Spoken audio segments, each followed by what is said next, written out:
Buenos días a todas y todos los presentes. Tengo el honor de presentar al doctor Diego Andrés Chavarro Carvajal, es profesor asistente del Instituto de Envejecimiento de la Facultad de Medicina de la Pontificia Universidad Javeriana en Bogotá, Colombia, con magíster en epidemiología y doctor en investigación gerontológica. Su trabajo se centra en el estudio del envejecimiento, tanto normal como patológico, con especial interés en la demencia y la nutrición en personas mayores. También ha sido coordinador del área de geriatría de la RIES-LAC. A continuación, el doctor Chavarro nos presentará fragilidad y comorbilidades asociadas.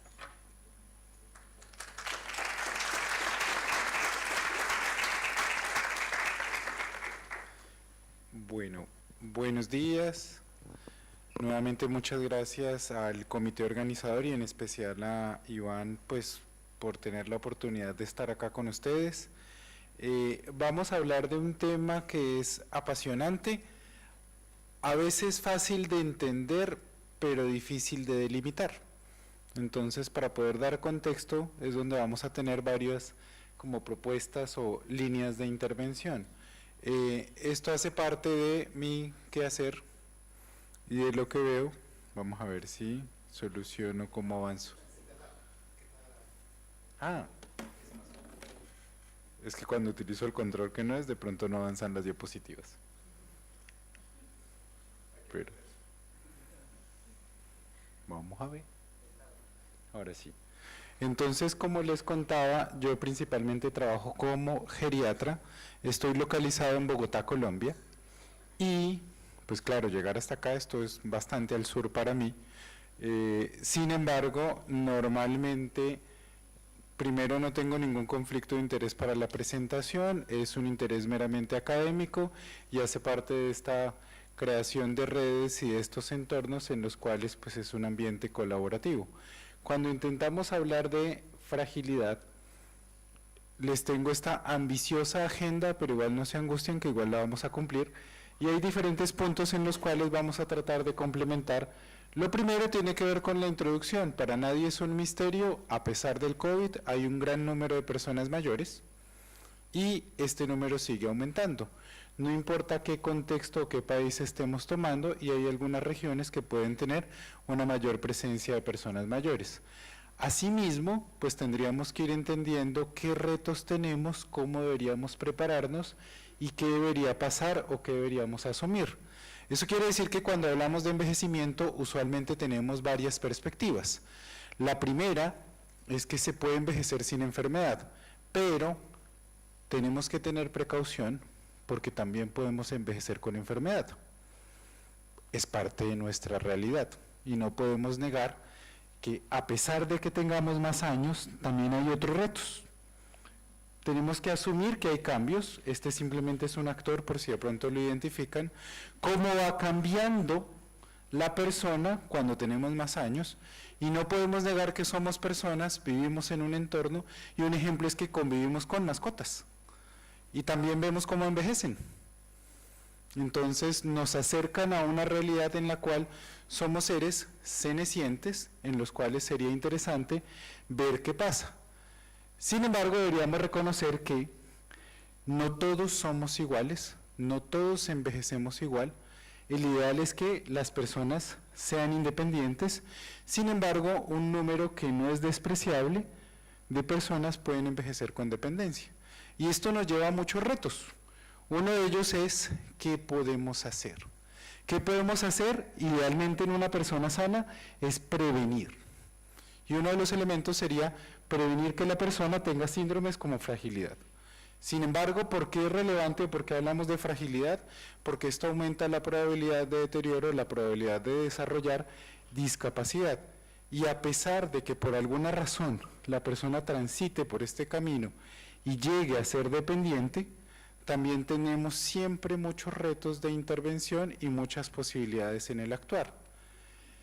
Eso quiere decir que para poder hablar de fragilidad tenemos que reconocer primero que es un problema frecuente a nivel mundial, reconociendo que el envejecimiento es heterogéneo, que tenemos realidades diversas.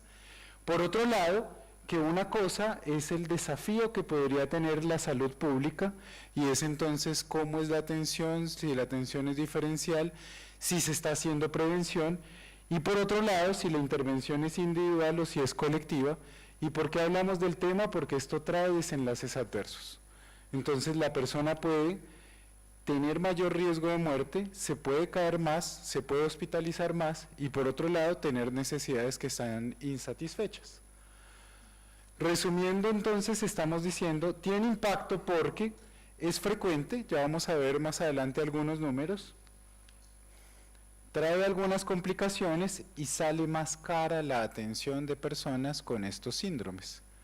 ¿Eso qué quiere decir? No se angustien con las tablas, la intención nunca es que vean esos numeritos chiquitos, es simplemente ponerles de contexto que cuando medimos fragilidad y la prevalencia, se lo resumo con una revisión sistemática que salió publicada este año, en la cual, sin importar qué criterio para definir fragilidad, es tan frecuente como un 18% en general en población de personas de 65 o más años. Y si pensamos en prefragilidad, es casi hasta un 50%. Entonces, no importa qué instrumento de medición se utilice. Entonces, eso de contexto para decir, ¿y entonces qué es la fragilidad? La fragilidad, lo primero que tendríamos que decir, primero es un concepto que ha estado en evolución, que tenemos que reconocer que es multidimensional, que su prevalencia aumenta con la edad. Y esta parte es súper interesante porque lo primero también sería para resaltar es que es dinámico. Eso quiere decir que es potencialmente reversible y una persona que le digan que tiene fragilidad, pues puede volver a ser prefrágil o simplemente no cumplir criterios. Eso quiere decir es potencialmente reversible. Pero tendremos que tener el contexto si estamos hablando de fragilidad en un ámbito de investigación, en un contexto clínico, o si lo estamos detectando con un papel pronóstico.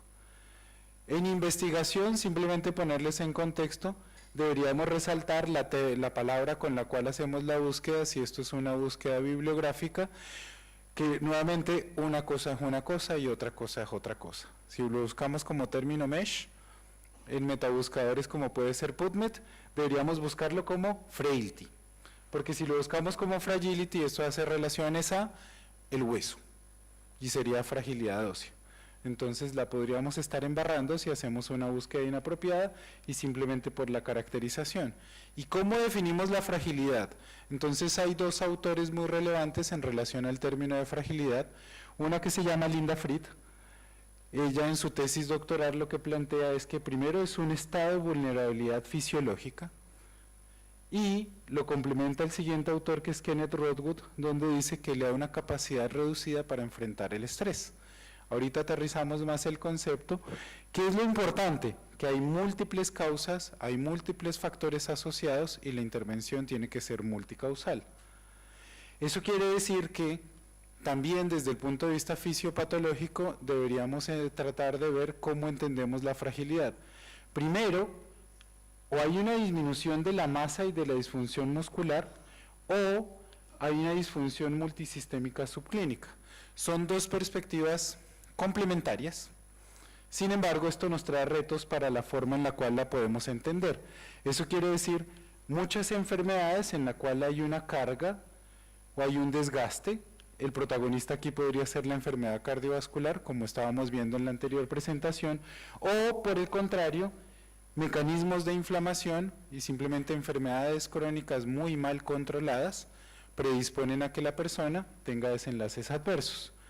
No se angustien con esta diapositiva, esto es simplemente para mostrar que hay muchos factores de riesgo. Uno de ellos es, por ejemplo, en la parte demográfica o en la parte social. Entonces, por ejemplo, hay algunos elementos como una baja educación, un bajo nivel económico o incluso elementos que están relacionados como la soledad, pues podrían predisponer al desarrollo de síndrome de fragilidad. Otros elementos desde el contexto clínico y es tener enfermedades crónicas, pero sobre todo más que tenerlas es que estén mal controladas. Es uno de los elementos que vienen siendo como desafíos. La cuenta de cobro de los estilos de vida, entonces, si no se hace actividad física, si se tiene una mala alimentación, si se tienen hábitos tóxicos como el tabaquismo o incluso si hay una ingesta aumentada de alcohol, pues sin duda alguna trae efectos deleterios en el transcurrir de la vida. Y se ha tratado de buscar un biomarcador, el resumen es, hasta el momento no hay un examen que diga una persona es frágil. Sin embargo, sigue siendo uno de los retos. ¿Cómo medir fragilidad? Este es un tema de más adelante, entonces esto va a ser una somera introducción, donde simplemente deberíamos tratar de diferenciar lo que es evidente, pero tener una medida cuantitativa. Entonces les pongo una imagen de J y les pongo una imagen de K. Y uno diría, ¿cuál de los dos es frágil? ¿Será que J o K? Pareciera K, ¿cierto? La foto es como un tanto explícita. Resulta que al momento de esa foto, las dos personas tenían 78 años. Y uno diría, bueno, pero como que de pronto J ha tenido un buen envejecer. Y entonces uno tendría que tratar de cómo diferencio de forma objetiva quién es frágil y quién no es frágil. Entonces nuevamente tendríamos que volver a cómo entiendo yo la fragilidad. O la fragilidad la entiendo como un fenotipo o la fragilidad la entiendo como un acúmulo de déficit. Entonces eso quiere decir la sumatoria de problemas o características que tiene la persona para poderlo definir. Por eso es que va en relación al contexto fisiopatológico. Eso quiere decir instrumentos hay un montón. Entonces esos instrumentos habría que mirar si están validados en el entorno ambulatorio, hospitalario o en personas que necesiten atención crónica. Eso quiere decir que para gustos los colores.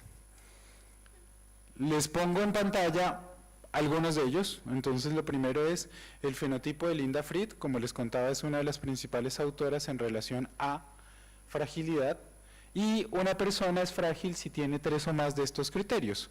Un ejemplo sería si está perdiendo peso de forma no intencionada, si se siente cansado o fatigado, si hay una debilidad o una disminución en la fuerza de presión, está caminando de forma más lenta y tiene un bajo nivel de actividad física. El problema es que si uno empieza a responder a con muchas de estas de sí, señor, empieza la preocupación, porque entonces probablemente podría cumplir criterios para fragilidad según el fenotipo de Linda Fried. Hay otras pruebas que se pueden utilizar y entonces por ejemplo hay pruebas de desempeño físico. Una de ellas es el SPPB por sus siglas en inglés, que sería la batería corta de desempeño físico, y tiene por lo menos 3 componentes y es cómo está el equilibrio, la marcha y levantarse de la silla. Y si una persona tiene alteración en esta prueba, pues entonces podría definirse como frágil. Otros elementos, y esto es por ejemplo desde la perspectiva del acúmulo de déficit, entonces está el Clinical Frailty Scale. Entonces en esto, si ustedes ven, hay unos dibujitos en los cuales habría que mirar entonces la persona en dónde está. Y acorde a eso si cumple o no alguno de esos criterios. Esto lo utilizan recientemente en el contexto hospitalario, sobre todo en personas críticamente enfermas. Controversial desde algunas perspectivas, no es la que a mí más me guste, pero sin duda alguna está publicado y pues tiene evidencia. Existen otros cuestionarios que pueden ser autoadministrados y son algunas preguntas que le entregan a la persona mientras está esperando la consulta. Uno de ellos es el Frail y simplemente es un cuestionario en el cual mirar si la persona igualmente tiene 3 o más de estos criterios. Y hay otros cuestionarios más sofisticados, por ejemplo, para patología cardiovascular que incluye paraclínicos. Entonces quiere decir, instrumentos hay muchos. Nuevamente también depende desde la perspectiva, como usted está entendiendo fragilidad, pero lo importante es que hay que buscarlo. Lo siguiente tiene que ver con qué consideraciones previas deberían tenerse en cuenta cuando uno va a evaluar fragilidad. Que sin duda alguna las personas somos personas, hay algunos retos y particularidades y no podemos desligarnos de las situaciones en las cuales está la persona. Eso quiere decir, habría que entender si tiene discapacidad, si tiene comorbilidades, pero lo más interesante es que cuando usted esté haciendo búsqueda activa de fragilidad, debería tratar de diferenciarlo, porque nuevamente me diría que una cosa es una cosa y otra cosa es otra cosa. Sin embargo, debería medirse en personas que están en su entorno viviendo en su casa, y debería estar disponible para toma de decisiones cuando las personas por alguna razón necesiten la atención. Eso quiere decir que idealmente la fragilidad se evalúa en personas sin discapacidad avanzada.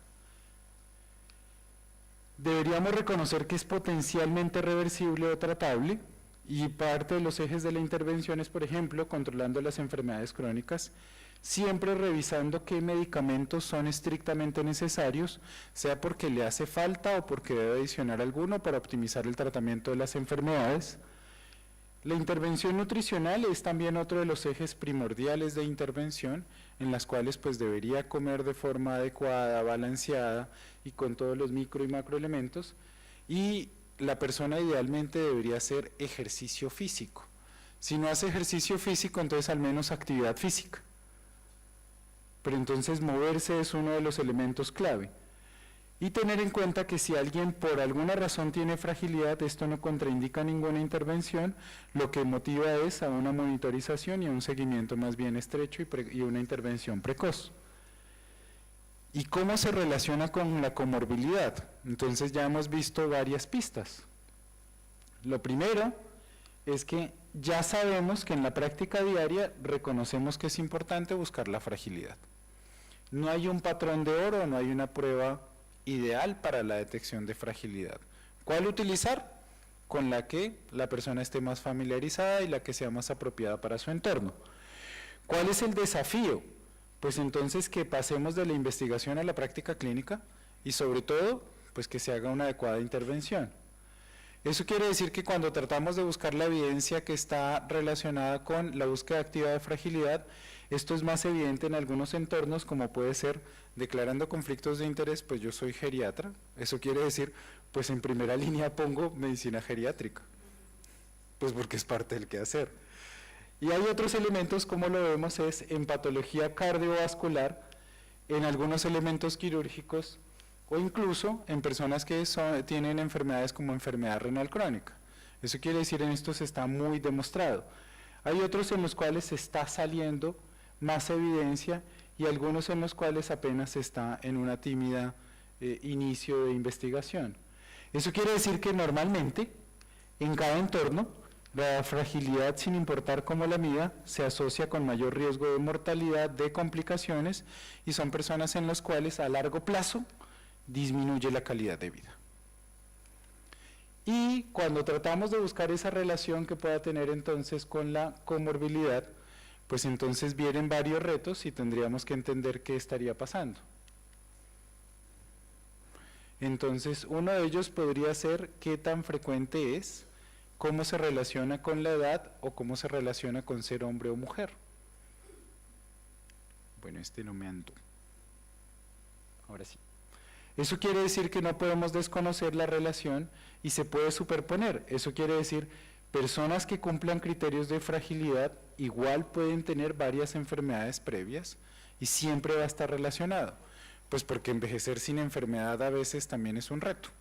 Entonces también sería inapropiado desconocer que podemos envejecer con enfermedad y estaríamos estigmatizando a personas si no reconocemos la presencia de la comorbilidad. Otro de los elementos es qué tan frecuente es. Pues primero aumenta con los años. Ya veíamos cómo hay algunas diferencias entre ser hombre y ser mujer y la presencia de enfermedades. Entonces, lo que está en la línea para abajo representa a los hombres, lo que está en la línea para arriba representa a las mujeres. Eso quiere decir, hay unas enfermedades que tradicionalmente han sido más frecuentes en el hombre, como vemos, enfermedad cardiovascular. Y sin importar de dónde tome los datos, pues va a ser mucho más frecuente, y esta se trata de igualar en la medida en que llegamos a alguna edad, como puede ser, por ejemplo, después de los 90 años. Sin embargo, hay otras enfermedades donde, sin importar qué cohorte esté tomando, entonces las enfermedades como artritis o artrosis es más frecuente en las mujeres. Eso quiere decir, hay algunos contextos en los cuales deberíamos reconocer cuáles enfermedades pueden ser más frecuentes, primero para la edad de la persona y segundo si se es hombre o si se es mujer. Otro de los elementos que habría que tener en cuenta es, entonces ya vemos cómo la fragilidad puede variar su frecuencia dependiendo de la edad y la relación que podría tener con estas enfermedades. Y Otro de los elementos es si tratamos de agrupar, hay algunas enfermedades que empiezan a estar más relevantes o que están más relacionadas. Simplemente les resalto en rojo algunas de ellas y es las enfermedades cardiovasculares, la anemia y la presencia de demencia, sin importar los datos de qué cohorte, son las que frecuentemente más están relacionadas con síndrome de fragilidad. Eso quiere decir que hay grandes retos, pero deberíamos nuevamente entender qué edad tiene la persona cuando lo estoy buscando y qué es lo que estoy midiendo.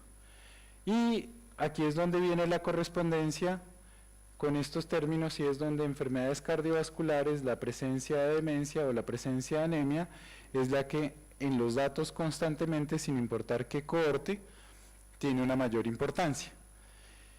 Esto es simplemente para tratar de mostrarles que si bien la presencia de enfermedades se relaciona con fragilidad, esta sigue siendo potencialmente reversible a pesar de que la persona tenga 2 o más enfermedades, a pesar de que cumpla la definición de multimorbilidad. Eso quiere decir que a pesar de tener enfermedades crónicas, el reto es que estén bien controladas. Y si las enfermedades crónicas están bien controladas con tratamiento óptimo, la persona puede dejar de ser frágil y volver simplemente a estar, es difícil decir normal, pero por lo menos a ser robusta o a tener un adecuado desempeño. Eso quiere decir pues que hay algunos elementos en los cuales, sin importar qué datos se esté utilizando o incluso el tipo de patología, es potencialmente reversible. Ve que incluso personas con diagnóstico de demencia que cumplen o que tienen síntomas neuropsiquiátricos pueden potencialmente reversar la fragilidad. Pero entonces es donde nuevamente, ¿cuál sería la clave? Entonces una adecuada intervención y control de enfermedades crónicas más una intervención multimodal. Entonces eso quiere decir, si tomamos el ejemplo de enfermedad cardiovascular, pues entonces alguien con fragilidad y enfermedad cardiovascular tiene un mayor riesgo de muerte, sin importar qué datos de qué cohorte estemos tomando, pero entonces adicionalmente puede tener, si requiere alguna intervención quirúrgica, una recuperación más prolongada y mayor tasa de complicaciones. Puede tener mayores estancias hospitalarias y puede además durar o puede reingresar más frecuentemente al hospital. Esto es simplemente para mostrarles que puede tener más complicaciones durante su estancia en cuidado intensivo o incluso que puede tener un mayor riesgo de muerte. Eso quiere decir, hasta ahí vamos en la comorbilidad y su relación y qué nuevas propuestas hay. Un ejemplo es, normalmente desde la valoración funcional se habla de tener en cuenta las actividades básicas y las instrumentales.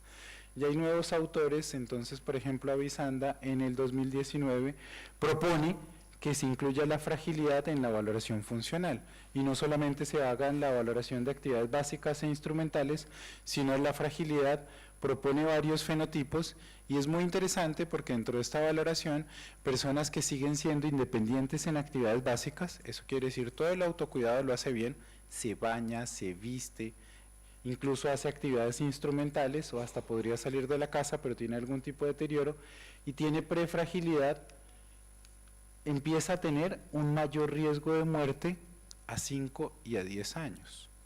Eso quiere decir, yo debería ponerle cuidado a tiempo, porque esto es potencialmente reversible y si no hay una adecuada intervención, aumenta el riesgo de muerte y el desafío está en la atención primaria, porque cuando ya nos llega a los hospitales, pues bueno, hay que apagar el incendio. Pero lo chévere y lo interesante sería en los modelos de atención primaria que la persona no tuviera complicaciones. Entonces, ¿qué intervenciones tendríamos en fragilidad?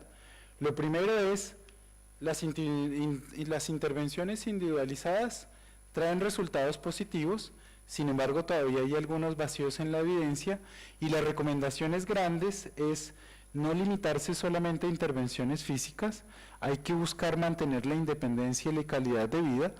Y hay varias guías que recomiendan cómo intervenir a una persona con fragilidad.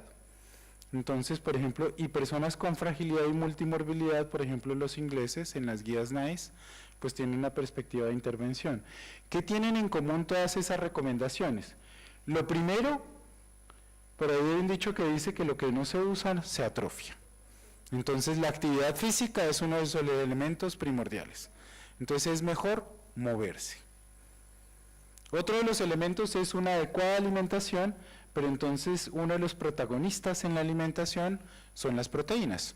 Eso quiere decir que cuando uno piensa en alimentación, cada comida principal del día debería tener la presencia de alguna proteína. Eso quiere decir que si pensáramos en una dieta completa, equilibrada, suficiente y adecuada, debería estar distribuida en 5 tiempos. Eso quiere decir 3 comidas principales, 2 refrigerios. Y de esas comidas principales, que son al menos 3, cada una de ellas debería tener una proteína. ¿Cuál? Hombre, pues la que se ajuste a su gusto y preferencia. Eso quiere decir, si en el desayuno es queso como proteína, pues, ¿por qué no? O si es huevo, o si es jamón, ya ustedes mirarán, y lo mismo cambiará según cada comida. Otro de los elementos es el tratamiento óptimo de la comorbilidad.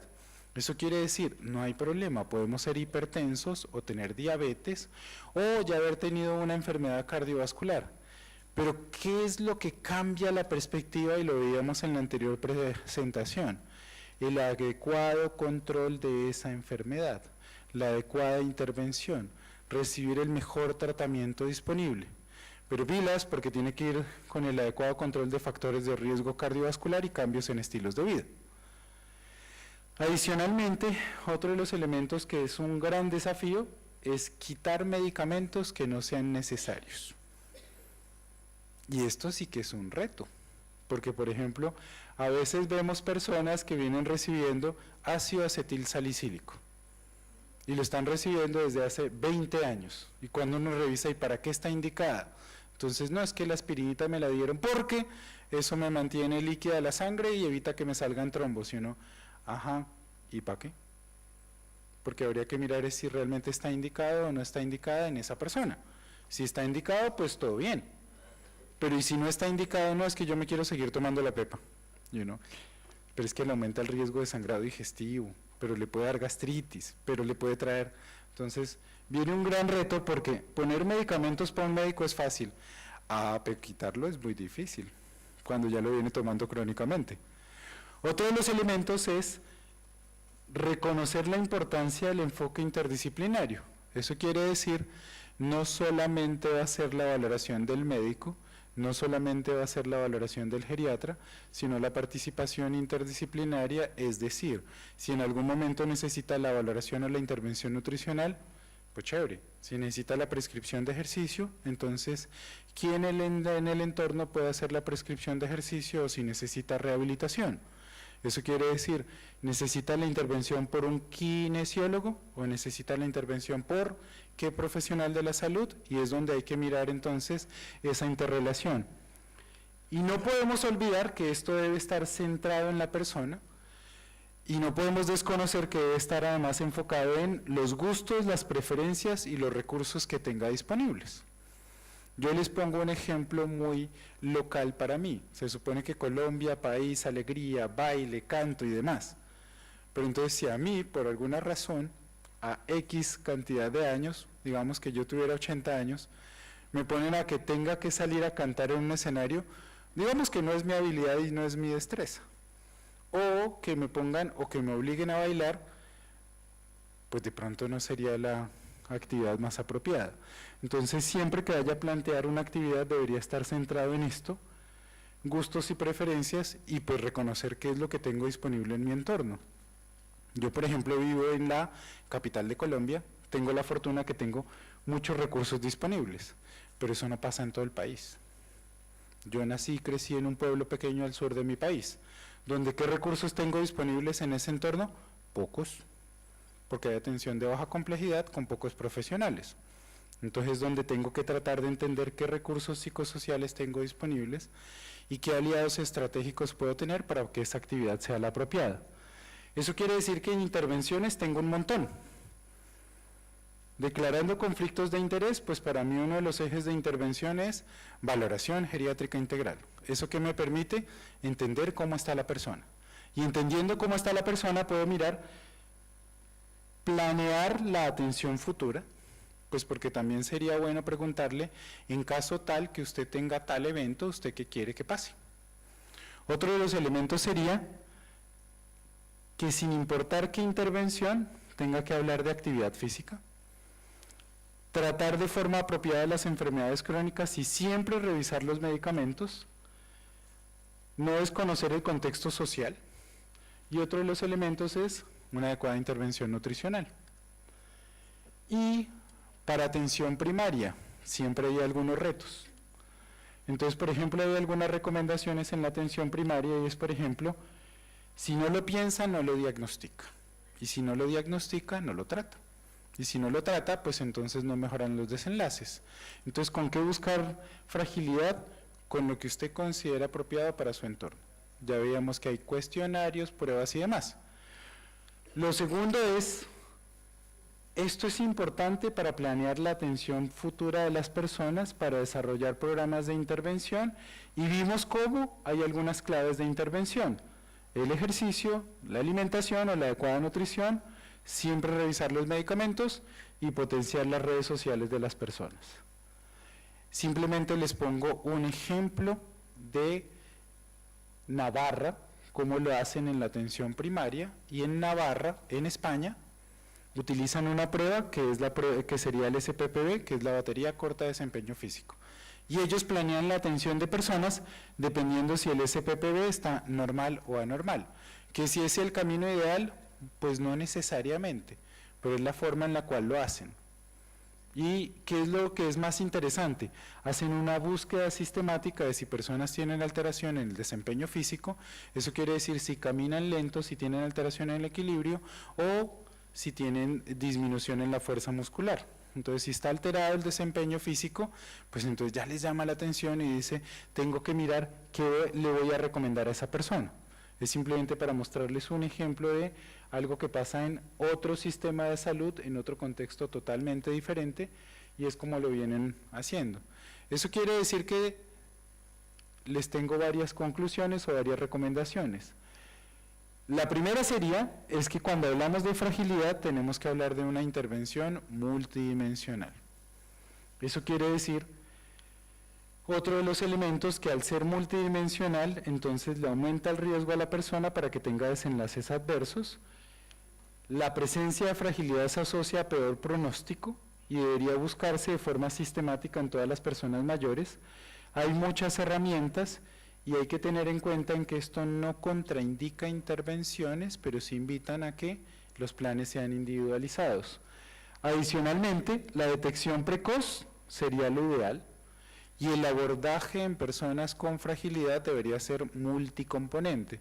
Eso quiere decir muchos elementos, desde planificar la atención futura, prescribir ejercicio sería el reto. Si no puede hacer ejercicio, entonces que haga actividad física. La intervención nutricional, que debería estar ajustada a las necesidades de la persona.